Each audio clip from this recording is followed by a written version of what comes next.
me, the tools are not even that intelligent because it keeps telling me that, oh, this is outside of my scope. I can't do this for you. Then what are you good for? So lately I noticed a lot of companies love to slap the AI label onto any of the new product release, and somehow they expect it to be magical. Well, let's just say not all AI wizards are real. And today we're unraveling the differences between real AI magic versus, well, AI marketing.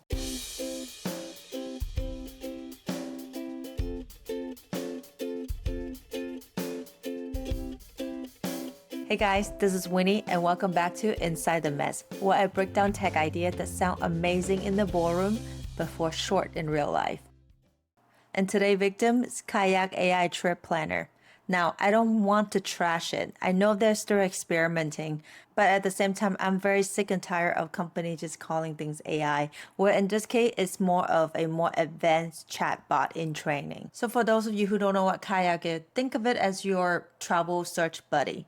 So what it will do is instead of selling you the flight or the hotels directly, it will search through a bunch of travel sites and bring back the result so that you can have side-by-side comparison.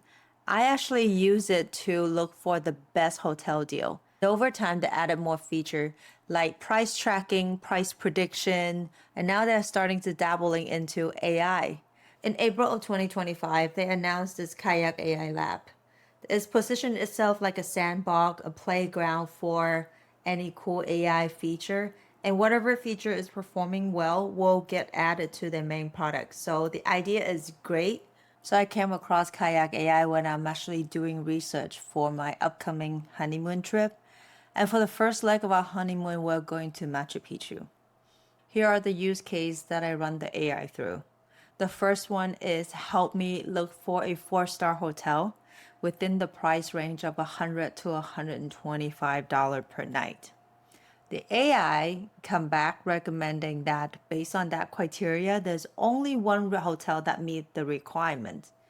But little did I know when I actually searched on the Kayak site itself, voila, there are actually a couple of options that fall under the 100 to 125 price range restriction for a 4-star hotel.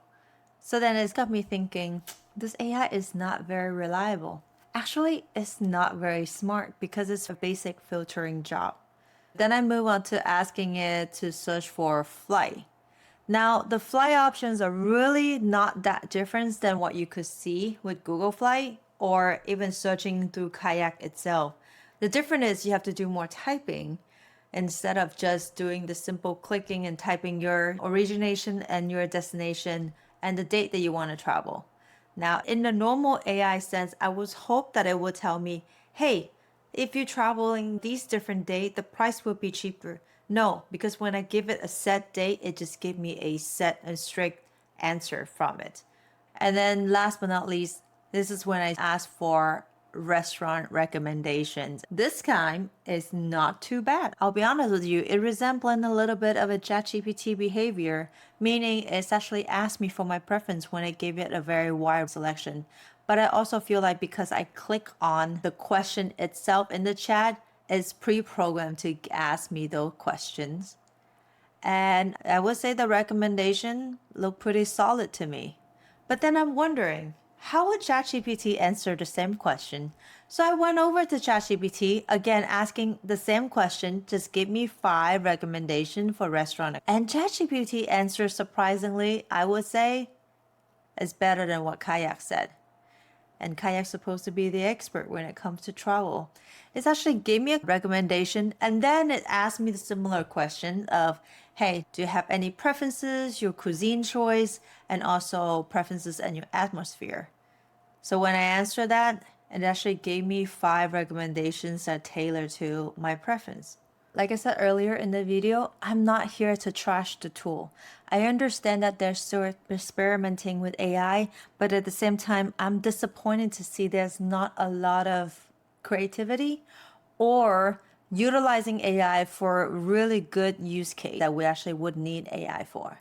So as someone that have had a fair share of trip planning experience and also a product manager, Kayak, I would like to offer a couple of use cases that I think it would be useful for this experiment. So take it or leave it. Okay, so first use case here, I call it the predictive deal and disruption assistant. Let's say you're planning to go to Hong Kong in September of 2026. Now, September known to be the typhoon season, and I would expect the AI to tell you that information and suggest either another destination or do the trip another time, maybe in late October into November. And it also could help you track for price changes, just like what Google is already doing right now for you. And then, of course, it will notify you when the price has changed or if it found a better price, a better travel date. So, in a way, it's intelligently monitoring, know what you need, and also telling you when is a good time to book. Once you book it, let's say if there are certain things happening in the area that you're going to, let's say another protest break out in Hong Kong and they know about that in July, they may warn you ahead of time, be like, hey, do you still want to go there?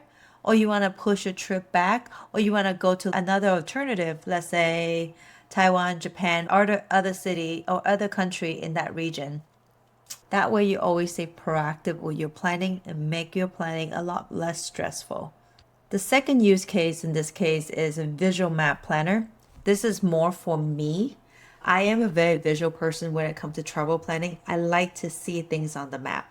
And what I mean by that is, let's say, when I was looking for a place to stay, which hotel, which area I would like to stay at in Bangkok, I find this amazing infographic map that tell me the different area of the city, such as business district, shopping district, nightlife, and also old town, landmark, historical area. It helped me choose the right place to stay. Because I personally prefer to stay in Old Town because of the charm and also closer to all the historical landmark because that's what I care about.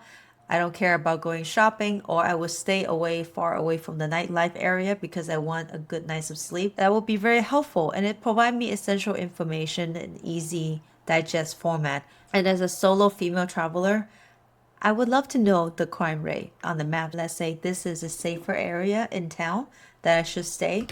And then it helped me take the guesswork out of it, or it helped me save a lot of time looking through a bunch of travel blogs to find such information. And it's helped bridge the gap between planning and the experience itself. Because, like I said, planning is very stressful. And for me, I'm the type that I must know it all before I make the decision. So my research can take much longer than I like, but I want to be sure before I book certain thing. So that will be a useful use case for me. Last but not least, when you have to plan a trip with your friend, let's say a bachelorette party or an annual trip with your friends. This is when it can become very, very useful. For example, everyone can come together in one shared space and everyone can share their preferences, the days that you are available to travel within that time frame, your budgets, what you would prefer to do, what is non-negotiable for you. The AI can take in all that information and give out suggestions that work for the group. Of course, there will be some compromise here and there. You can get mad at the AI instead of your friend. That will take away a lot of the unnecessary drama with your group. So I think that one could be a really powerful one, especially if you have to do group planning. I steer away from being the go-to person and having to coordinate everybody's preferences because I'm such a people pleaser. I sometimes would neglect what I truly want for the trip. So the AI can be that mediator. What do you think? And it wouldn't surprise me that someone out there already quietly and silently building those use cases that I'm talking about. So if you come across any cool travel planning tools that I should know of, please share that in the comment.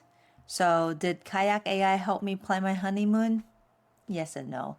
I mean, I could do all that without talking to the chatbot. It's just a lot more typing than I would like to do. Here's the thing, I'm not against AI. In fact, I love the potential of what it could do when it's done right. I just have issue with product managers putting an AI chatbot underneath and call it an AI product. To me, the tools are not even that intelligent because it keeps telling me that, oh, this is outside of my scope. I can't do this for you. Then what are you good for? There is no value added compared to me doing my normal search through their website. At the end of the day, travel planning can be stressful, so I believe AI could help to make it smarter, make it easier, and more personable. We just need product manager to think about value added use case for AI and not just having AI duplicate something your product is already doing. Then you're just creating a product that no one asked for. Well, guys, this has been another episode of Inside the Mess. If you like it, please like, subscribe, and comment down below. And you can also share with me which projects or product I should talk about next. Until then, see you next time. Bye!